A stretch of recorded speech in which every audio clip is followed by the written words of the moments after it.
다 함께 조용한 기도로 12월 27일 주일 예배를 드리겠습니다.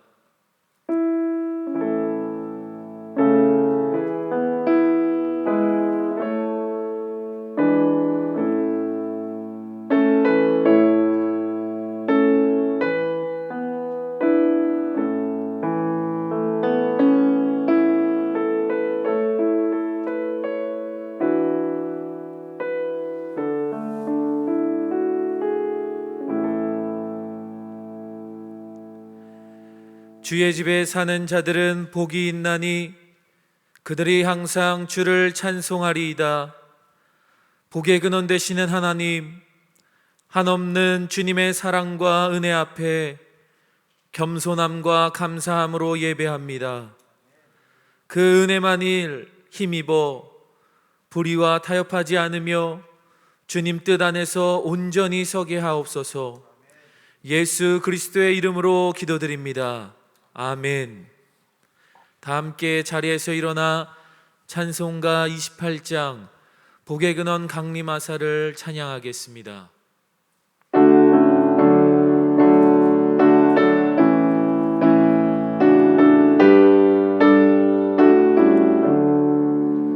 복의 근원 강림하사 찬송하게 하소서.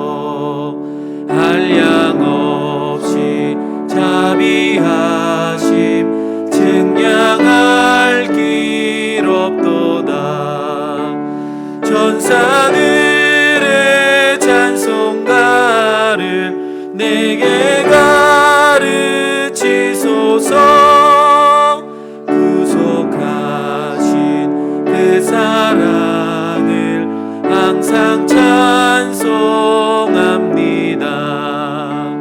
주의 크신 도움 받아 이때까지 왔으니 이와 같이 천국에도 이르기를 바라네. 하나님의 품을 떠나 죄에 빠진 우리를 예수 구원하시려고 보혈을 여주셨네. 주의 귀한 은혜 받고 일생 빚진 자 되네. 주의 은혜 사슬 되사 나를 주께 매소서. 우리 마음은 연약하여 범죄하기 쉬우니 하나님이 받으시고 천국인을 지소서.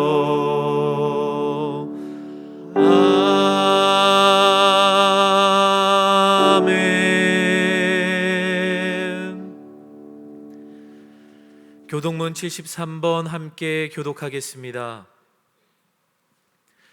보라, 내가 새 하늘과 새 땅을 창조하나니 이전 것은 기억되거나 마음에 생각나지 아니할 것이라. 너희는 내가 창조하는 것으로 말미암아 영원히 기뻐하며 즐거워할지니라. 보라, 내가 예루살렘을 즐거운 성으로 창조하며 그 백성을 기쁨으로 삼고 내가 예루살렘을 즐거워하며 나의 백성을 기뻐하리니 우는 소리와 부르짖는 소리가 그 가운데에서 다시는 들리지 아니할 것이며 이리와 어린 양이 함께 먹을 것이며 사자가 소처럼 짚을 먹을 것이며 뱀은 흙을 양식으로 삼을 것이니 나의 성산에서는 해함도 없겠고 상함도 없으리라. 여호와께서 말씀하시니라. 아멘. 아멘. 다 함께 사도신경으로 우리의 신앙을 고백하겠습니다. 전능하사 천지를 만드신 하나님 아버지를 내가 믿사오며 그 외아들 우리 주 예수 그리스도를 믿사오니 이는 성령으로 잉태하사 동정녀 마리아에게 나시고 본디오 빌라도에게 고난을 받으사 십자가에 못 박혀 죽으시고 장사한 지 사흘 만에 죽은 자 가운데서 다시 살아나시며 하늘에 오르사 전능하신 하나님 우편에 앉아 계시다가 저리로서 산자와 죽은 자를 심판하러 오시리라. 성령을 믿사오며 거룩한 공예와 성도가 서로 교통하는 것과 죄를 사하여 주시는 것과 몸이 다시 사는 것과 영원히 사는 것을 믿사옵나이다. 아멘. 성부 성자와 성령 찬송과 영광 돌려보내세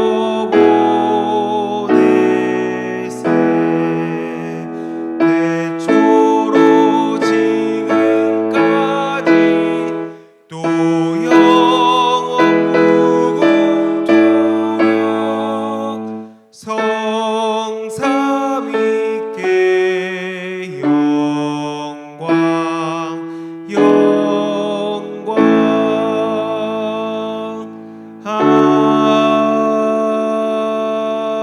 아멘.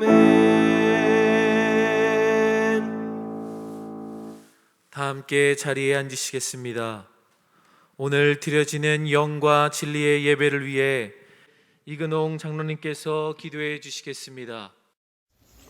존귀와 영광과 찬양을 홀로 받으시기에 합당하신 하나님, 코로나19의 공포와 겨울의 추위 속에서도 주님의 몸된 교회에 모여 영과 진리로 예배드릴 수 있게 하심에 감사와 찬송과 영광을 올려드립니다.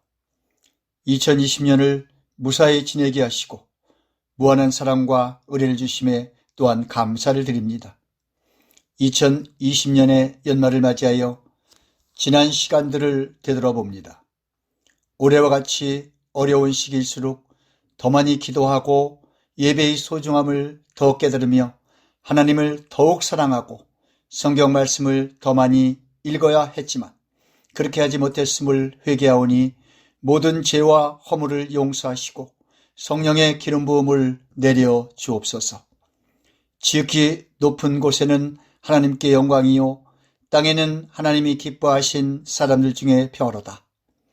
하늘보좌를 버리시고 우리를 죄에서 구원하기 위해 낮고 낮은 이 땅에 오신 예수 그리스도를 찬양하게 하시고 내 삶에 항상 동행하게 하옵소서.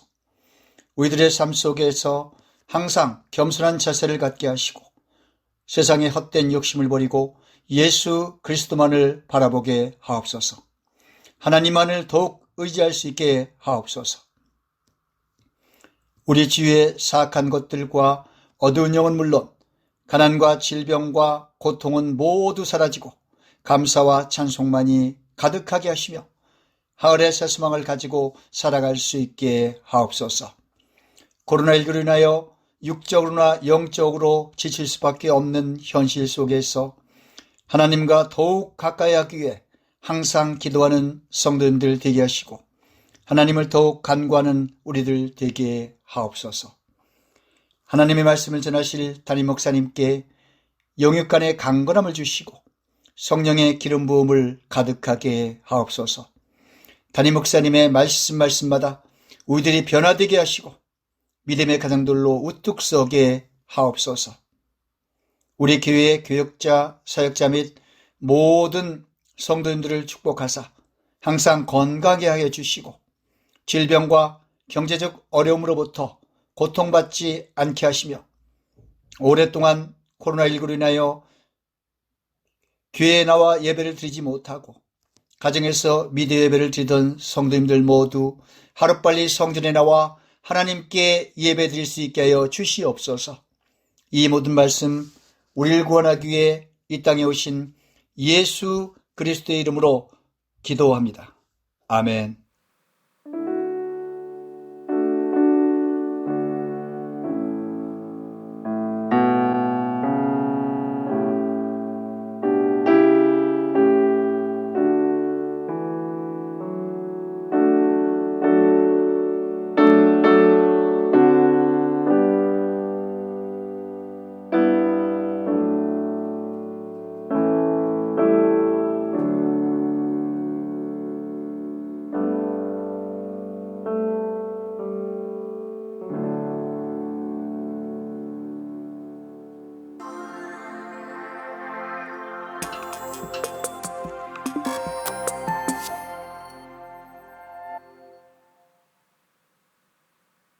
사랑하고 축복합니다. 2020년 12월 넷째 주 제일뉴스입니다. 예수님의 오심을 기뻐하며 성탄절을 보냈습니다. 성탄 전야에는 보이는 라디오로 함께 예수님의 오심을 기뻐하며 영광을 올려드렸습니다. 인증샷으로도 함께하고 채팅으로 참여하며 각자의 집에서 사랑을 나누었습니다. 또한 성탄절 마음을 다해 예배하며 이 땅의 빛으로 오신 예수님을 다시 한번 우리 마음에 새기는 시간이었습니다. 2020년을 마무리하고 2021년을 기대하는 송구영신 온라인 골방 기도회를 진행합니다. 28일 월요일부터 2021년 1월 2일 토요일까지 오전 6시 온라인 골방 기도회를 유튜브 채널에서 진행합니다. 첫째, 나의 골방을 준비합니다. 둘째, 오늘의 말씀을 적어봅니다. 셋째, 오늘의 기도 제목을 하나님께 적어봅니다. 넷째, 말씀을 읽고 기도 제목을 붙잡고 기도합니다. 2020년 우리를 지켜주시고 인도하신 은혜를 기억하고 2021년 주실 은혜를 소망하며 골방 기도회에 함께해 주시기 바랍니다. 송구영신 예배가 12월 31일 목요일 밤 11시에 실시간으로 진행됩니다. 코로나로 인하여 함께 교회에 모이지는 못하지만 각자의 자리에서 함께 예배를 드립니다. 특별히 이번 송구영신 예배는 각 가정에서 직접 준비한 빵과 포도주 또는 포도주스로 온라인 성찬을 합니다.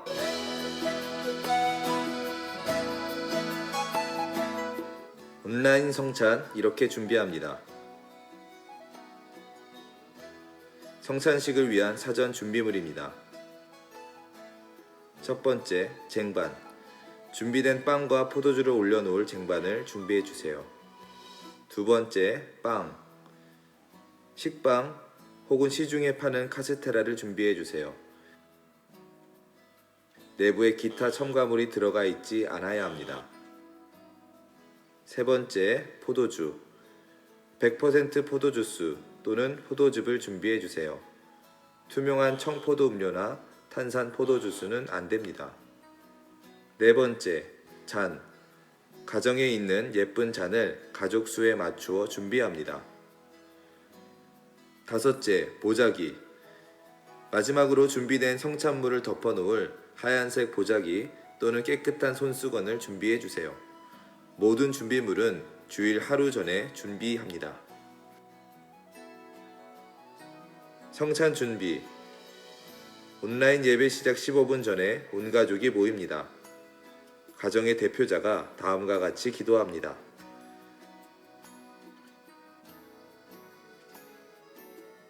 성찬상 위에 다음과 같은 순서로 성찬을 준비합니다. 구입한 빵을 가족 수에 맞추어 자릅니다. 가족 수에 맞추어 포도주를 분잔합니다. 빵과 포도주는 남겨서는 안 됩니다. 적당한 양으로 준비하시기 바랍니다. 성찬상 위에 쟁반을 올립니다. 쟁반 왼쪽에 준비된 빵을 올립니다. 쟁반 오른쪽에 준비된 잔을 올립니다. 준비된 보자기로 덮습니다. 경건한 마음으로 예배를 준비합니다.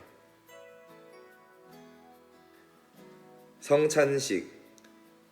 예배 중 성찬식 시간이 되면 가족 중 한 사람이 덮어놓은 보자기를 벗깁니다.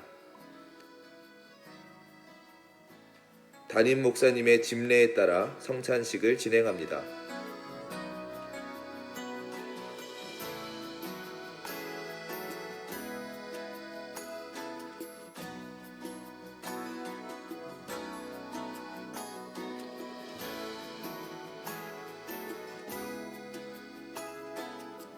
성찬식이 끝나면 가족 중 한 사람이 보자기로 성찬상을 덮습니다. 예배가 끝날 때까지 성찬상은 치우지 않습니다. 축도 후 모든 예배가 마쳐지면 성찬상을 정리합니다.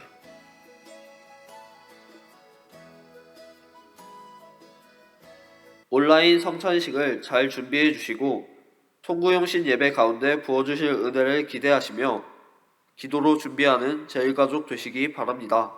모임 및 기타 안내입니다. 교회학교 성탄절 선물 나눔이 25일 금요일, 27일 주일 오후 1시 30분부터 2시까지 태선홀에서 진행됩니다. 영아부, 유치부, 유년부, 초등부 부모님들은 우리 어린이들에게 성탄의 기쁨을 선물해 주시기 바랍니다. 기부금 납입 증명서 신청을 원하시는 분은 이름, 직분, 주민번호, 전화번호, 주소, 찾아가는 날짜, 헌금 합산 여부 등을 전화 또는 메일로 신청해 주시고 신청 후에는 교회를 방문하여 받아가시기 바랍니다. 문의는 사무실로 해주시기 바랍니다.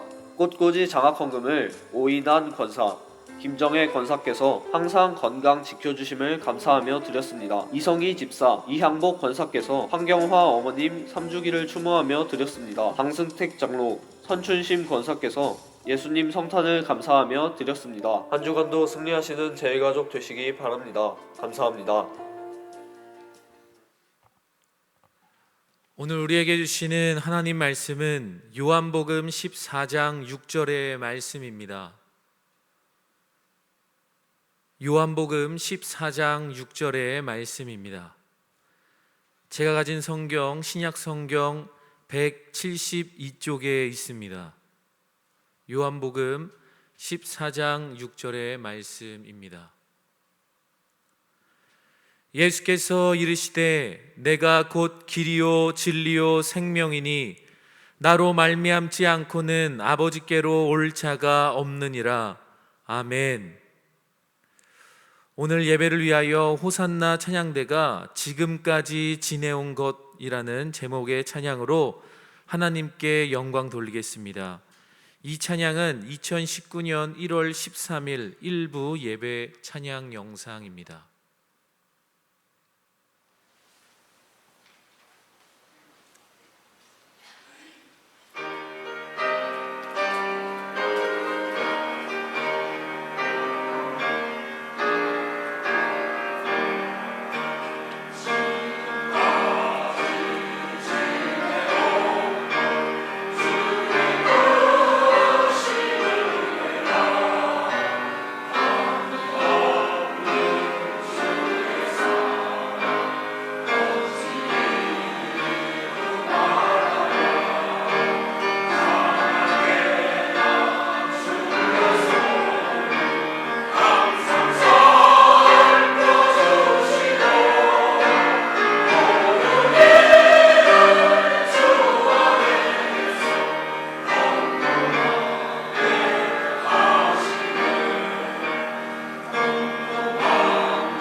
사랑하고 축복합니다. 우리 사랑하고 축복합니다 찬송하시면서 우리 하나님께 영광의 찬송 올려드리고 서로 교제하도록 하겠습니다.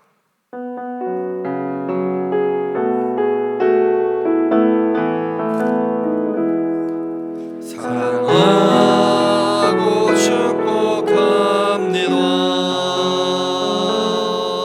주님을 위해 드리는 삶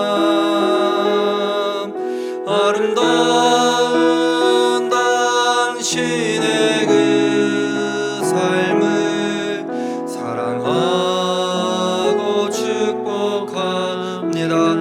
가족들을, 우리 제일 가족들을 생각하며 사랑하고 축복합니다. 축복합니다. 주님을 위해 드리는 삶, 아름다운 당신의 그 삶을 사랑하고 축복합니다. 아름다운 나의 삶을, 아름다운 나의 삶을 사랑하고 축복합니다. 우리 하나님께 영광의 박수 올려드리겠습니다. 아멘. 사랑하고 축복합니다. 2020년도 오늘 마지막 주일 예배를 드리게 되었습니다. 그리고 송구영신 예배도 우리가 함께 모이지 못하고 미디어 예배로 드릴 예정인데, 오늘 제일유스에서 말씀드렸던 것처럼 여러분 온라인 성찬을 처음으로 한번 해보려고 그래요. 각 가정에서 성찬을 준비해 주시고, 또 예배자의 집례에 따라서 여러분들이 함께 한 해를 잘 마무리하고 새해를 맞이할 수 있는 시간 잘 준비해 주시기를 부탁드리도록 하겠습니다. 올해 25일 전무후무한 성탄절을 보내게 되었습니다. 하지만 오히려 아기 예수님을 더 가까이서 만날 수 있는, 그리고 아기 예수님만 바라볼 수 있는 성탄절이 되었기를 소망합니다. 하지만 아기 예수님을 바라만 보고 만족하는 구경꾼이 되어서는 안 될 것입니다. 왜냐하면 그저 바라만 보는 것이 아니라 아기 예수님을 만나야 하기 때문에 그렇습니다. 제가 아주 근본적인 질문을 좀 던지고 싶은데요, 왜 예수님을 만나야 합니까? 우리가 예수님을 만나는 이유 중에 하나는 영생을 얻기 위함입니다. 우리가 너무나 잘 알고 있는 요한복음 3장 16절의 말씀을 제가 읽어드리겠습니다. 하나님의 세상을 이처럼 사랑하사 독생자를 주셨으니 이는 저를 믿는 자마다 멸망치 않고 영생을 얻게 하려 하심이라. 여러분 한번 같이 한번 요한복음 3장 16절의 말씀을 읽어볼까요? 혹은 암송을 하셔도 좋을 것 같습니다. 하나님이 세상을 이처럼 사랑하사 독생자를 주셨으니 이는 그를 믿는 자마다 멸망치 않고 영생을 얻게 하려 하심이라. 아멘.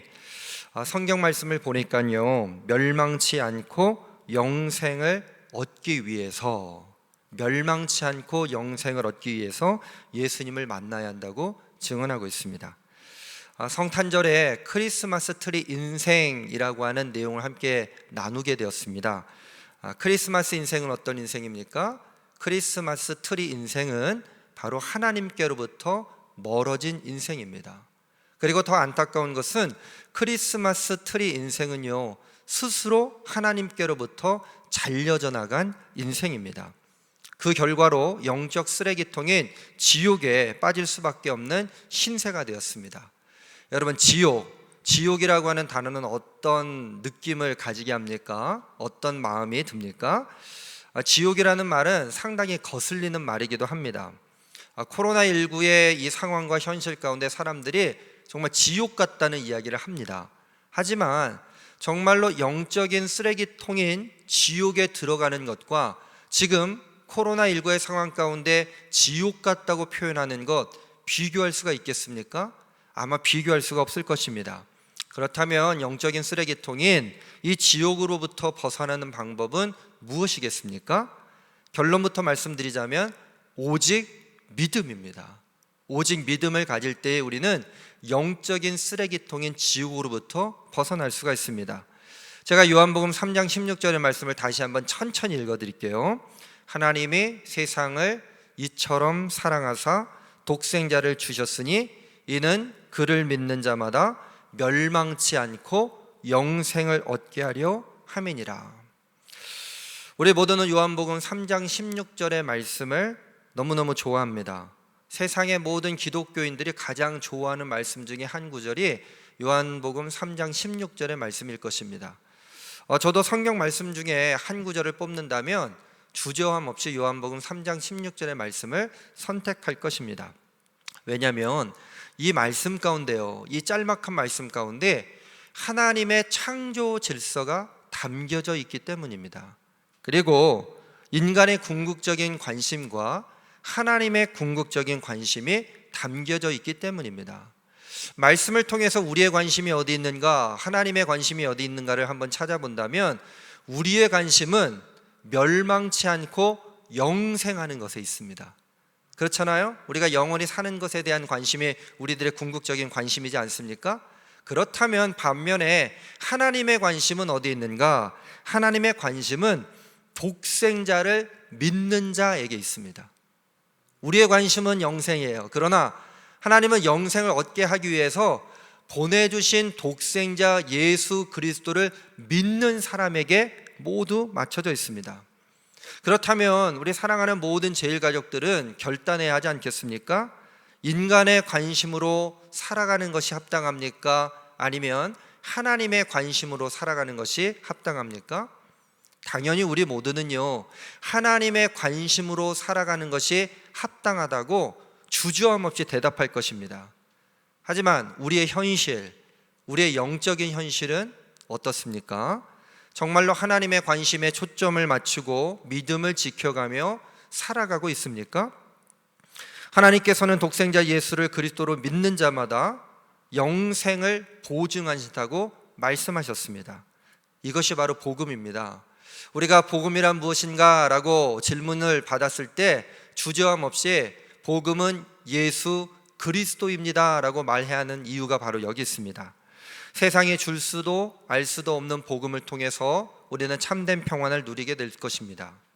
영적 쓰레기통에 들어갈 수밖에 없는 죄인들에게 독생자를 보내주신 하나님의 사랑을 알고 예수 그리스도를 믿음으로 영생의 복을 누리시기를 주님의 이름으로 간절히 축원합니다.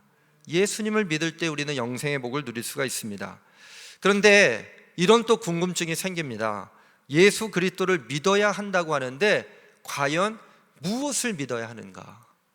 그리스도시라고 하는 사실을 믿습니다. 그리고 또 구체적으로 무엇을 믿어야 합니까? 무엇을 믿어야 하는지 모르면 맹목적인 믿음을 가질 수밖에 없습니다. 맹목적인 믿음. 저는요, 예수님이 길이요 진리요 생명이심을 믿어야 된다고 또한 믿습니다. 우리가 함께 읽었던 요한복음 14장 6절의 말씀을 우리 한 목소리로 받들어 읽도록 하겠습니다. 예수께서 이르시되 내가 곧 길이요 진리요 생명이니 나로 말미암지 않고는 아버지께로 올 자가 없느니라. 우리 장례식장에 가면요, 꼭 이 말씀을 한 번씩 나누게 됩니다. 예수께서 이르시되 내가 곧 길이요 진리요 생명이니 나로 말미암지 않고는 아버지께로 올 자가 없느니라. 예수님이 도마와 또 함께 있었던 제자들에게 내가 누구인지, 나 자신이 누구인지를 말씀하세요. 그런데 이 말씀을 읽을 때에 우리는 특별한 마음을 가져야 합니다. 왜냐하면 다른 어떤 존재 사람들에 의해서 예수님이 누구라고 평가되어지는 말씀이 아니라 예수님 스스로가 자기 자신에 대해서 자기 선언을 해주고 있습니다. 예수님이 말씀하십니다. 도마를 비롯한 또 의심하는 제자들을 향해서, 사람들을 향해서 그렇게 말씀하십니다. 도마가 이렇게 물어보지 않습니까? 예수님 도대체 어디로 가시는지 저는 알지 못하겠습니다. 예수님께서 말씀하세요. 나는 흔들리지 않고 하나님 아버지께로 가고 있지 않느냐? 너희도 멸망치 않고 영생을 누리기 원한다면, 너희도 영생을 누리기 원한다면 내가 곧 길이요 진리요 생명인 것을 믿어야 한단다. 오늘 우리들에게도 말씀하십니다. 예수님께서 말씀하십니다. 나는 길이다. 예수님께서 말씀하십니다. 나는 진리다. 예수님이 말씀하십니다. 나는 생명이다. 앞으로 오늘까지 포함해서 3주의 시간 동안 예수님에 대한 이야기를 나누려고 합니다. 길이 되신 예수님, 진리가 되신 예수님, 생명이 되신 예수님. 우리가 아기 예수를 바라만 보는 인생에서 예수님을 만나야 된다고 했고, 그 만남을 통해서 예수님을 믿어야 된다고 했는데 무엇을 믿어야 할까?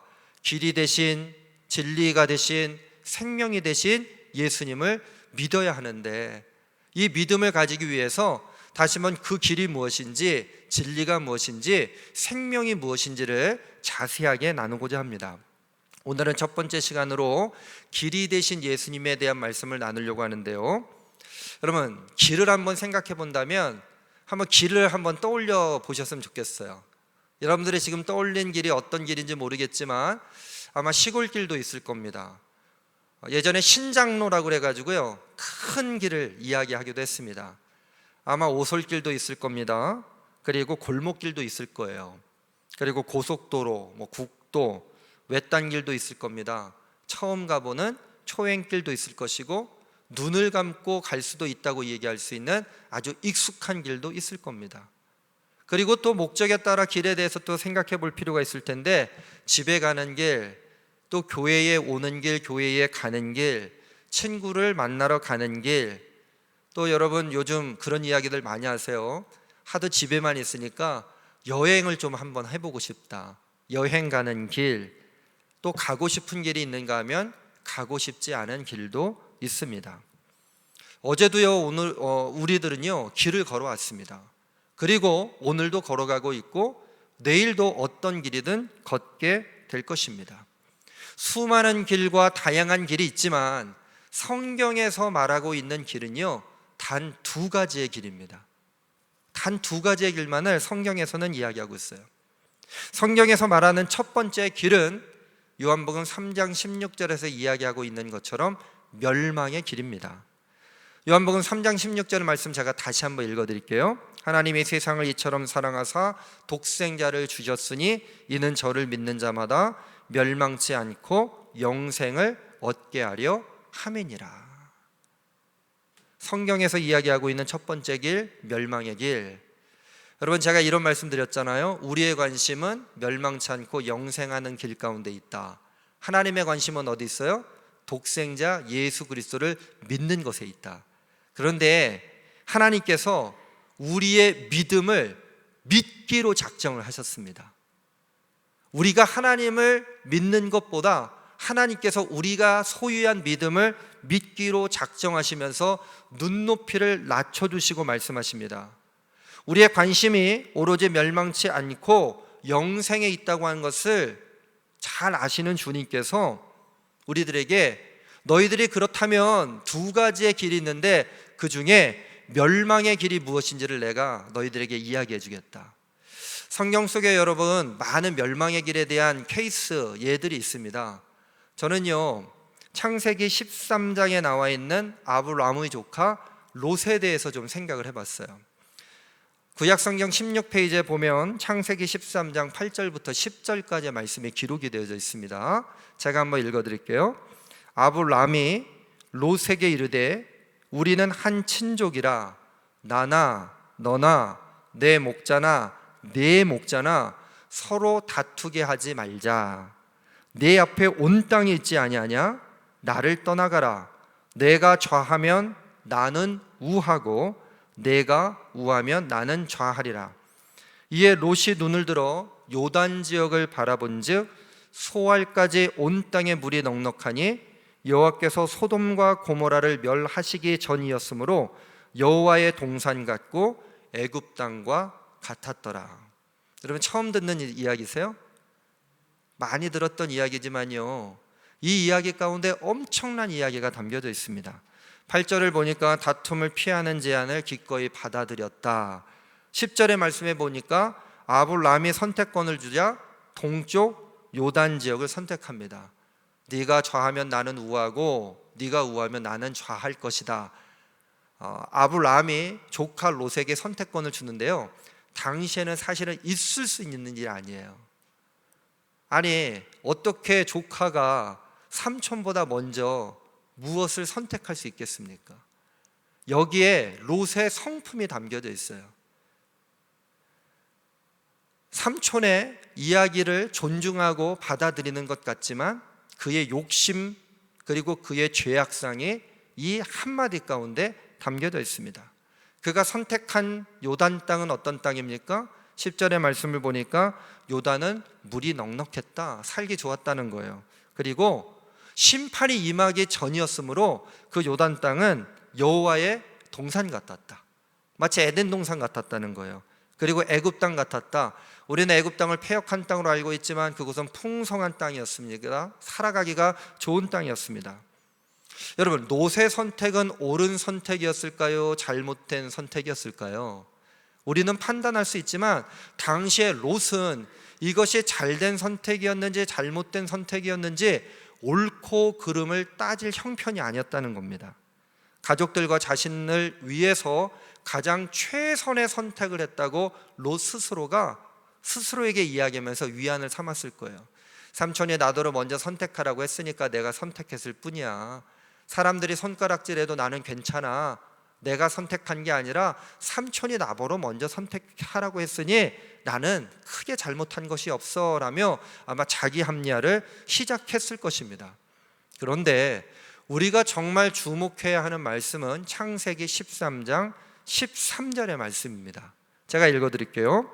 소돔 사람은 여호와 앞에 악하며 큰 죄인이었더라. 소돔 사람은 어떤 사람들이에요? 악한 사람, 큰 죄인. 그런데 중요한 것은 누구 앞에서 악하며 누구 앞에서 죄인이었는가입니다. 누구 앞에서예요? 여호와 앞에서. 사실 이 한 구절 창세기 13장 13절 단순한 이 말씀 가운데 앞으로 롯의 가정 가운데 펼쳐질 엄청난 비극이 숨겨져 있습니다. 여러분, 한번 성경을 읽었던 기억을 끄집어내서 한번 잠깐 나누도록 하겠는데, 첫 번째, 롯은 소돔과 고모라에서 모든 것을 빼앗기게 됩니다. 성경 말씀은 창세기 14장 12절의 말씀이에요. 소돔에 거주하는 아브람의 조카 롯도 사로잡고 그 재물까지 노략하여 갔더라. 여러분, 소돔과 고모라 땅에 왕이 세워져 있었고 그 주변에 강대국들이 있었는데 4개의 나라가 연합해서 서로 전쟁을 벌입니다. 그런데 그 불똥이 롯에게도 튀어요. 롯이 물이 넉넉하고 여호와의 동산 같고 애굽 땅 같았던 요단 동쪽을 선택해서 그곳에 가서 기대했던 것은 못 사는 거 아니었잖아요. 당연히 잘 사는 걸 원했을 겁니다. 그런데 그 선택의 결과가 무엇입니까? 롯이 잡혀갑니다. 그리고 모든 것을 빼앗기게 됩니다. 아마 급하게 후회가 찾아왔을지 몰라요. 이럴 줄 알았으면 서쪽으로 갈 걸, 그리고 삼촌을 동쪽으로 보낼 걸. 후회야 소용이 있습니까? 아무런 소용이 없습니다. 가족도 재물도 다 빼앗겨 버렸습니다. 하지만 하나님께서 은혜를 베풀어 주셔서 아브라함이요 가신 318명을 두었다고 그랬어요. 호위무사 318명을 데리고 가서 롯도 구하고 가족들도 구하고 친족들도 구하고 빼앗겼던 재산도 다 되찾아 주는 이야기가 성경의 그 이후에 기록이 되어져 있습니다. 그럼 이렇게 질문할 수 있습니다. 그렇다면 롯이 은혜를 받았던 것이지 무슨 멸망의 길로 간 것입니까? 아닙니다. 두 번째, 롯은 여전히 소돔에 머물면서 자신의 두 딸을 내어주는 일을 저지르게 됩니다. 창세기 19장 8절의 말씀 제가 읽어드릴게요. 창세기 19장 8절입니다. 내게 남자를 가까이 하지 아니한 두 딸이 있노라. 청하건대 내가 그들을 너희에게로 이끌어내리니 너희 눈에 좋을 대로 그들에게 행하고 그 사람들은 내 집에 들어왔은즉 이 사람들에게는 아무 일도 저지르지 말라. 여러분, 된통 당했어요. 불똥이 뛰어가지고 모든 것을 빼앗겼다면 빨리 그 땅에서 나오는 게 우리의 상식일 텐데 롯은 그렇지 못했습니다. 여전히 소돔 땅에 머물러 있었다는 거예요. 그때 하나님의 천사 두 천사가 찾아갑니다. 놀랬던 롯이요 대접을 하려고 난리법석을 피우게 돼요. 그런데 동네 사람들이 보기에 이상한 사람들이 롯의 집으로 들어가니까 그 집문을 두들기면서 두 사람을 내놓으라고 막 소리를 지릅니다. 성경의 말씀에 보니까 상관하기 위해서라고 했는데요, 그것은 동성애를 의미하고 있어요. 이때 롯이 읽었던 창세기 19장 8절의 말씀처럼 생각하고 결단하게 되는 겁니다. 내게 남자를 가까이 하지 않은 두 딸이 있는데 그 딸을 너희들에게 내어주고 너희들 마음대로 해라. 이 사람들은 건드리지 않았으면 좋겠다. 8절의 말씀만 보면요 좋은 명분인 듯 보입니다. 자신을 찾아온 두 천사를 지키기 위해서 자신의 딸을 내어주는 이 롯의 신앙을 높이 평가해야 하는 것처럼 보입니다. 그러나 여러분, 여기에 소돔 땅에 살면서 롯이 자기도 모르게 가지게 되었던 범죄함과 악함과 죄악상이 담겨져 있는 것 아닙니까? 생각해보면 딸에 대한 사랑 아마 찾을 수 없었을 것 같아요. 위기를 모면하기 위해서 그가 명분을 세우고 있지만 자신의 목숨을 구하기 위해서 딸을 내어주고, 그리고 모든 것들을 어떻게 좀 이렇게 회피하려고 하는 그런 롯의 모습을 보면서 소돔 문화에 타락해버린 롯의 안타깝고 불쌍한 삶을 발견하게 됩니다. 소돔은요, 패역한 땅이었습니다. 그리고 소돔 사람들은 악할 뿐이었습니다. 근데 여기서 끝나지 않습니다. 롯의 아내가 소금 기둥이 되고 두 딸과 동침하는 사건이 벌어지게 됩니다. 창세기 19장 26절의 말씀이에요. 롯의 아내는 뒤를 돌아보았으므로 소금 기둥이 되었더라. 이 이야기는 아마 모르는 사람이 없을 정도로 잘 아는 말씀일 겁니다. 아마 롯에 대한 그가 멸망의 길로 잘못 선택한 결과의 하이라이트라고 할 수 있습니다. 롯이 정신을 차리고 소돔을 떠나려고 합니다. 그리고요, 사이가 될 사람들에게 물어봤더니, 그리고 같이 가자고 했더니 뭐라고 대답합니까? 롯의 이야기를요, 농담처럼 여겼다고 성경은 기록하고 있어요. 주저주저합니다. 아내가 떠나지 않으려고 그래요. 가족들이 떠나지 않으려고 합니다. 그때 천사가 나타나요. 천사가 나타나서 롯의 아내의 손과 그리고 자녀들의 손을 붙잡고 성 밖으로 인도하고 또 잘 보호해주는 장면이 성경에 또 나옵니다. 하지만 소알 땅으로 도망을 치다가 롯의 아내가 뒤를 돌아보게 되고 결국 소금 기둥이 되어버리게 됩니다. 얼마나 비극적입니까? 근데 여기서 끝나지 않아요. 소알 땅 성으로 급기야 들어갔던, 그런데 그곳에서 또 죽임을 당할까 두려워가지고요, 그곳에서 나와가지고 어느 산골 동굴 안으로 들어가지 않아요? 그때 두 딸이 모의를 하기 시작합니다. 우리들에게 자손이 없으니 자손을 낳아야 되지 않겠느냐? 그러면서 롯에게 술을 먹입니다. 취하게 만든 상태에서 첫째 딸, 그리고 그 다음날 두 번째 딸이 들어가서 급기야 임신을 하고 자녀를 낳게 되는데, 그 자손이 나중에 모압 족속과 암몬 자손을 이루게 됩니다. 롯의 한 번의 잘못된 선택, 그리고 되돌릴 수 있는 기회들이 여러 번 있었음에도 불구하고 되돌리지 못했을 때에 그가 멸망의 길에서 헤어나지 못하고 엄청난 결과를 마주대었다고 하는 것을 우리는 성경의 말씀을 통해서 다시 한번 묵상해야 할 것입니다. 여러분, 우리의 인생길 가운데, 우리의 신앙길 가운데 단 두 가지의 길이 있는데, 첫 번째 길은 멸망의 길입니다. 오늘 혹시 우리의 욕심으로 인해서 우리가 정말로 주님의 마음을 붙잡지 못하고 흔들리는 마음 가운데 패망의 길, 멸망의 길, 죽음의 길을 기웃기웃거리고 있다면 어서 빨리 그 길로부터 벗어나오기를 주님의 이름으로 간절히 축원합니다. 우리가 멸망의 길로 벗어나와야 합니다. 그렇다면 성경에서 말씀하는 두 번째 길은 어떤 길일까요? 그 두 번째 길은 영생의 길입니다. 요한복음 3장 16절의 말씀처럼 멸망치 않고 영생을 얻게 하려 함이니라 그랬으니까요, 우리의 관심은 온통 어떻게 영생의 길로 갈 수 있을까? 단순함에도 불구하고 그 단순한 사실을 믿지 못합니다. 독생자, 하나님께서 이 땅을 사랑하사 독생자를 보내주셨는데 그 독생자를 믿는 믿음만 가지면 우리는 멸망치 않고 영생을 얻게 될 터인데, 우리는 여전히 멸망의 길에서 좌지우지되고 흔들리는 삶을 살아갑니다. 성경에 대한 이야기를 했으니까요, 세상 속에서 영생의 길을 갔던 사람들의 이야기를 제가 좀 들려드리고 싶어요. 우리나라 사람이라면 한 번쯤 들어본 시가 있을 거예요. 제가 한번 천천히 읽어드릴게요. 죽는 날까지 하늘을 우러러 한 점 부끄러움이 없기를, 잎새에 있는 바람에도 나는 괴로워했다. 별을 노래하는 마음으로 모든 죽어가는 것을 사랑해야지. 그리고 나한테 주어진 길을 걸어가야겠다. 오늘 밤에도 별이 바람에 스치운다.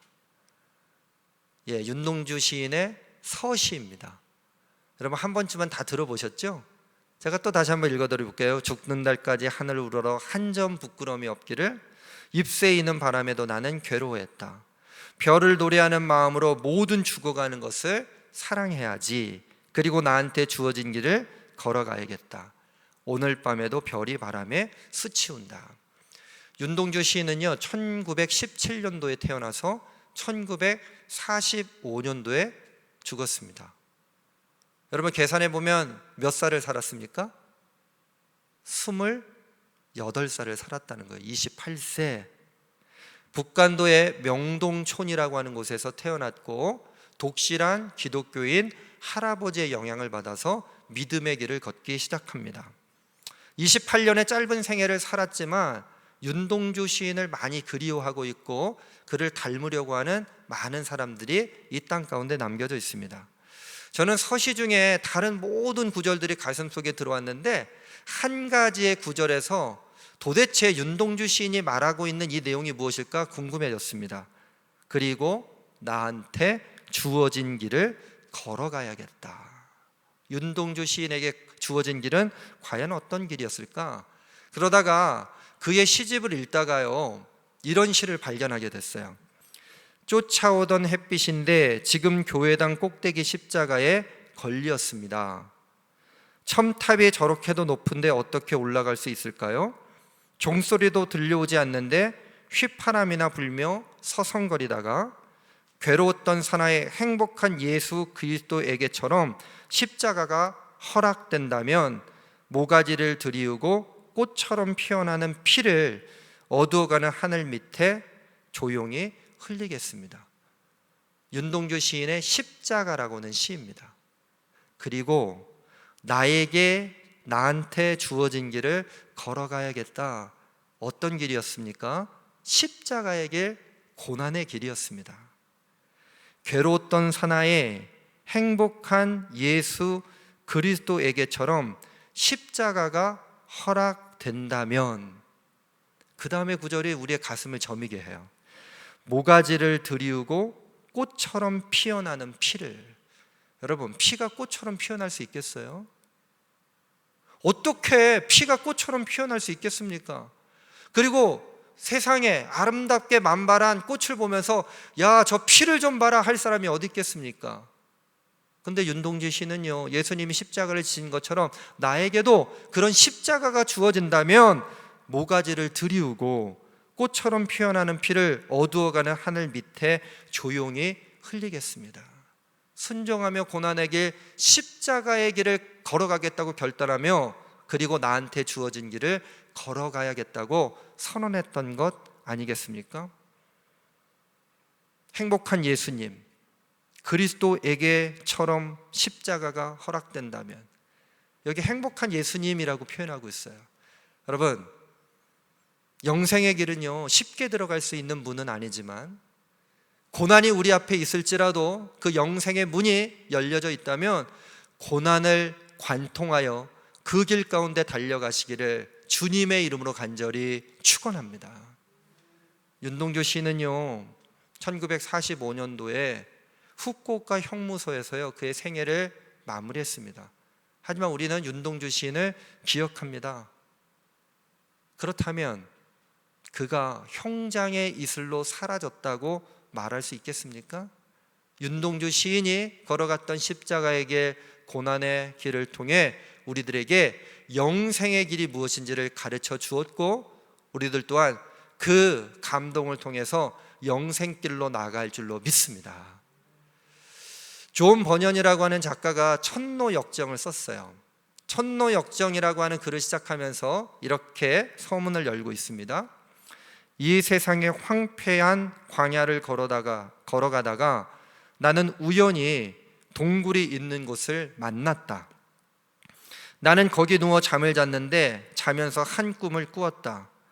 꿈속에서 한 남자를 보았는데 그는 남는 옷을 걸치고 무거운 짐을 지고 손에는 한 권의 책을 들고 있었는데 그 책을 읽어내려가면서 그는 몸을 떨며 울고 있었다.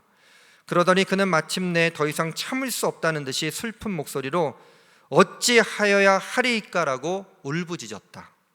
그는 즉시 가족에게 달려가서 하나님의 다가올 진노에 대해 설명해 주었지만 가족은 그를 비웃기도 하고 타이르기도 하고 농담하는 사람처럼 무시해버렸다.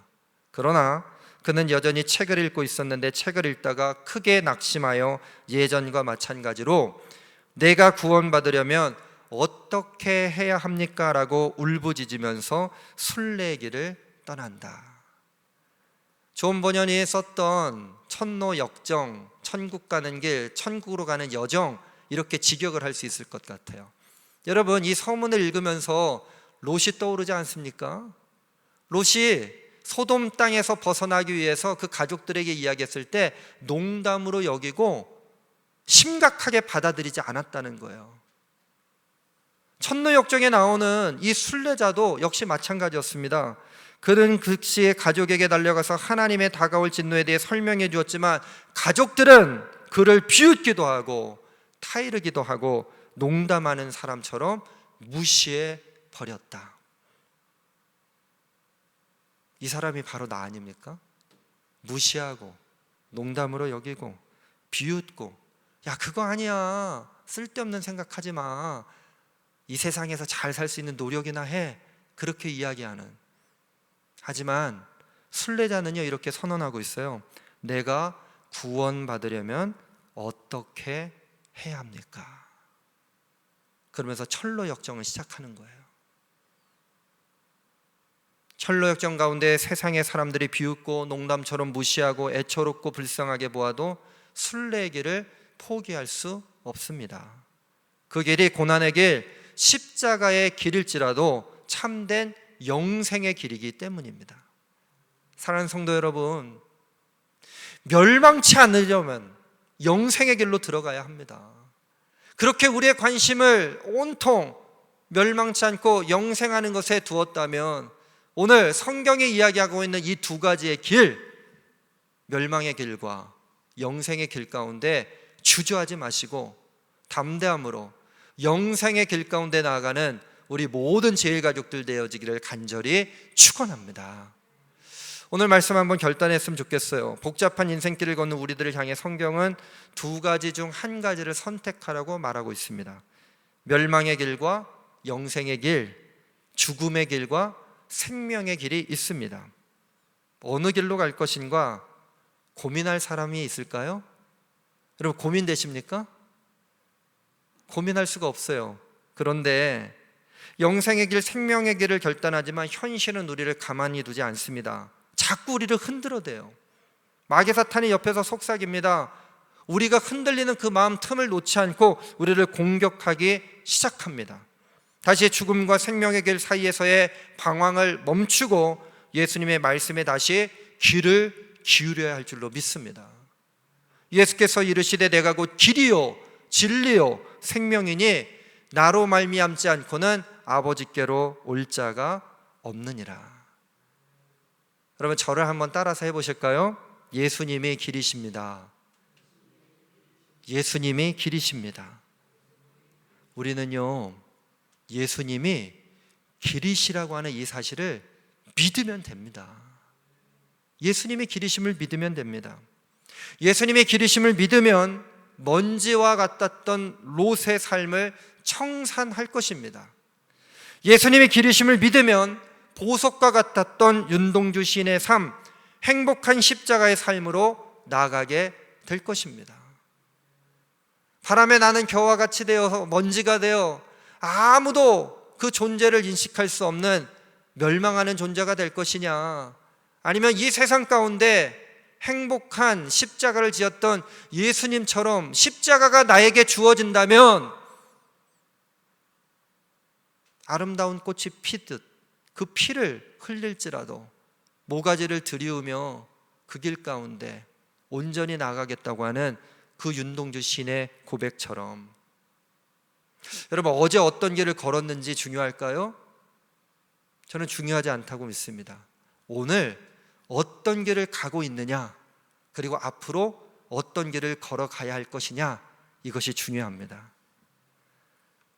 존 번연이 순례자를 통해서 이야기했던 한마디를 다시 한번 떠올려봅니다. 내가 구원받으려면 어떻게 해야 합니까? 내가 영생을 얻으려면 어떻게 해야 합니까? 첫 번째 단추를 잘 껴야 돼요. 내가 곧 길이요 진리요 생명이니 라고 말씀하셨으니 예수님께서 우리의 구원, 그 유일한 길이심을 믿고 그 길 가운데 나아가시는 우리 모든 제일가족들 되어지기를 간절히 축원합니다. 우리 주와 같이 길 가는 것이라고 하는 찬양이 있죠. 주와 같이 길 가는 것 즐거운 일 아닌가? 여러분, 그런데 그렇게 주님과 함께 걸어가는 길이 즐겁기만 하던가요? 그렇지 않습니다. 너무너무 어렵고 고된 길이에요. 고난의 길입니다. 슬픔의 길입니다. 애통의 길입니다. 피하고 싶다면 피하고 싶은 길입니다. 그런데 오늘 우리는 찬양해야 합니다. 왜요? 그 길이 영생의 길이기 때문입니다. 주와 같이 길 가는 것 즐거운 일 아닌가? 우리 주님 걸어가신 발자취를 밟겠네. 어린아이 같은 우리 미련하고 약하나 주의 손에 이끌려 생명길로 가겠네. 꽃이 피는 들판이나 험한 골짜기라도 주가 인도하는 대로 주와 같이 가겠네. 옛 선지자 에녹같이 우리들도 천국에 들려 올라갈 때까지 주와 같이 걷겠네. 한 걸음 한 걸음 주 예수와 함께 날마다 우리 걸어가리. 우리 찬송 부르시면서 주님께 예물을 봉헌하고 다시 한번 영생의 길을 걷겠다고 결단하시며 찬송하도록 하겠습니다. 다 함께 자리에서 일어나셔서 찬송하겠습니다.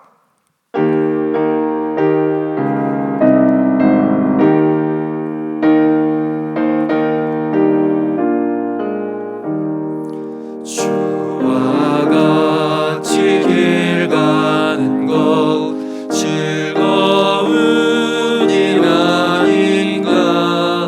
우리 주님 걸어가신 발자취를 밟게 한 걸음 한 걸음 한 걸음 한 걸음 주 예수와 함께 날마다 우리 걸어가리. 어린아이 같은 우리 미련하고 약하나 주의 손에 이끌리어 생명길로 가겠네. 한 걸음 주 예수와 함께 날마다 우리 걸어가. 꽃이 피는 들판이나 험한 골짜기라도 험한 골짜기라 주가 인도하는 대로 주가 인도하는 주와 같이 가겠네. 주와 같이 한 걸음 한 걸음 나가면 됩니다. 한 걸음 한 걸음 주 예수와 함께 날마다 우리 걸어가. 옛 선지자 에녹같이 옛 선지자 에녹같이 우리들도 천국에 들려 올라갈 때까지 주와 같이 걷겠네. 한 걸음 주 예수와 함께 날마다 우리 걸어가리.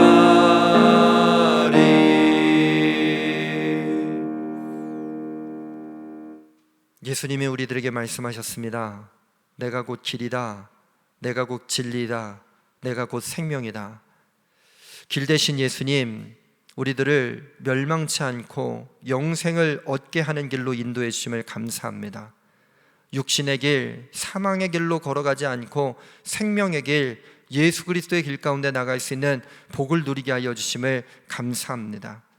꽃이 피는 들판이나 험한 골짜기라도 주님이 인도하시는 가운데 순종하며 주님과 걷게 하여 주시옵소서.